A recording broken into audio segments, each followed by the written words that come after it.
শুভ সন্ধ্যা।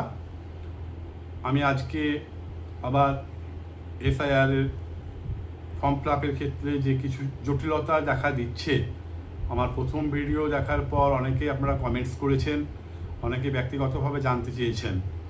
এই সমস্ত বিষয়গুলো নিয়ে আলোচনা করার জন্য আজকে আমি এসেছি। রাত পোহালেই কাল থেকে শুরু হয়ে যাচ্ছে এসআইআর আর নিবিড় সংযোগ ভোটার তালিকায়। আতঙ্কিত হবেন না, বারবার বলছি। এখন আমরা ফর্মটা নিয়ে বিস্তারিত আপনাদের সঙ্গে আলোচনা করব। যে জায়গাগুলো সমস্যা দেখা দিচ্ছে সেগুলো নিয়েও বলবো, মনোযোগ সহকারে দেখবেন। এবং কাল যখন বিএলও এসে আপনাদের ফর্ম দিয়ে যাবে, ঠান্ডা মাথায় ফিল আপ করবেন যেভাবে বলছি। আশা করি আপনাদের কোনো সমস্যা হবে না। এখন আমরা ফর্মটা নিয়ে আলোচনা করব এবং ফর্মটা আপনাদের সামনে আমি নিয়ে আসছি। আমি আগের দিন আপনাদেরকে ফর্ম দেখিয়েছিলাম এবং আগের দিন আলোচনা করেছি যে কোথায় কিভাবে ফিল আপ করতে হবে। আপনাদের যদি সমস্যা থাকে আমি আজকের ভিডিওর কমেন্টে আগের ভিডিওর লিঙ্কটা দিয়ে দেবো, আপনারা একটু দেখে নেবেন। যে বিষয়টা নিয়ে সমস্যা দেখা দিচ্ছে, ফার্স্ট পার্ট, সেকেন্ড পার্ট, তার আগে প্রথমেই যে পার্টটা থাকছে, আপনি আগের দিন বলেছিলাম 5টা ভাগ রয়েছে। এখানে কেবলমাত্র আমরা একটা ছবি এখানে কি দিয়ে দেবো, এই ছবিটায় একটাই কাজ। তারপরে তো এগুলো সহজ ব্যাপার রয়েছে। এই জায়গাটাই মূল বিষয়।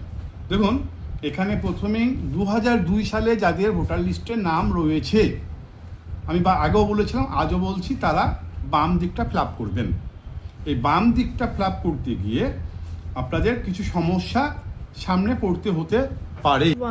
যেটা বলেছিলাম, এখানে 2002 সালে যাদের ভোটার লিস্টে নাম রয়েছে তারা বাম দিকটা ফিল আপ করবেন। এখানে 2002 সালে ভোটার লিস্টে যে নামটা আপনার আছে, যদি আপনার নামে কোনো বানান ভুল থাকে 2002 সালের ভোটার তালিকায়, আপনি সেই ভুল নামটাই লিখবেন। কারণ পরবর্তীতে আপনি আবার সংশোধন করেছেন। 2025 সালে আপনার কাছে যে ফর্মটা এসছে সেই ফর্মটা কিন্তু সংশোধিত হয়ে এসছে। 2002 সালে আপনার যে নামটা ছিল সেই নামটা দেবেন। তারপরেই দেখুন এখানে রয়েছে এপিক নাম্বার, 2002 সালের এপিক নাম্বার।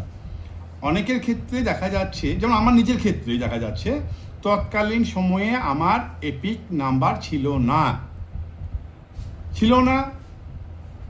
কোনো সমস্যা নেই, আমি ফাঁকা রাখবো, দেবো না। কারণ এখানে কিন্তু একটা অপশন নির্বাচন কমিশন রেখেছে, ইচ্ছা হলে আপনি দিন, বা না থাকলে আপনি না দিলেও কোনো সমস্যা নেই। তাহলে এই ব্যাপারটা বোঝা গেল। এপিক নাম্বার যদি 2002 সালে না থাকে, আপনার নাম থেকে থাকে, আপনি নামটা লিখুন, এপিকের জায়গাটা ফাঁকা রাখুন। তারপরে আগের দিন আলোচনা করেছি বাবার নাম, সম্পর্ক, জেলার নাম এবং তৎকালীন সময় এসি নাম্বার, এগুলো আগের ভিডিও সমস্ত কিছু পেয়ে যাবেন। এবার আমরা ডান দিকটার কিছু সমস্যার বিষয় নিয়ে আলোচনা করব। জানতে চাইছেন বা বলছেন যে আপনাদের বিবাহ অন্য রাজ্যে হয়েছে। ধরুন আপনার বিবাহ ঝাড়খণ্ডের রাজ্যে হয়েছে, তাহলে আপনার স্ত্রীর ক্ষেত্রে আপনি কি করবেন? কোনো সমস্যা নেই।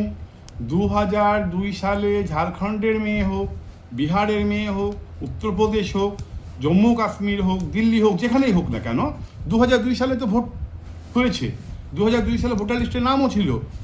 তৎকালীন সময়ে সেই রাজ্যের যেখানে আপনার স্ত্রীর বাবা মার নাম থাকছে সেই পাতাটা জেরক্স, বা যদি আপনার স্ত্রী তৎকালীন সময়ে ভোটার সেখানে থেকে থাকেন, তাহলে সেই অংশটাই আপনি এখানে ফিল আপ করবেন, কোনো সমস্যা হবে না।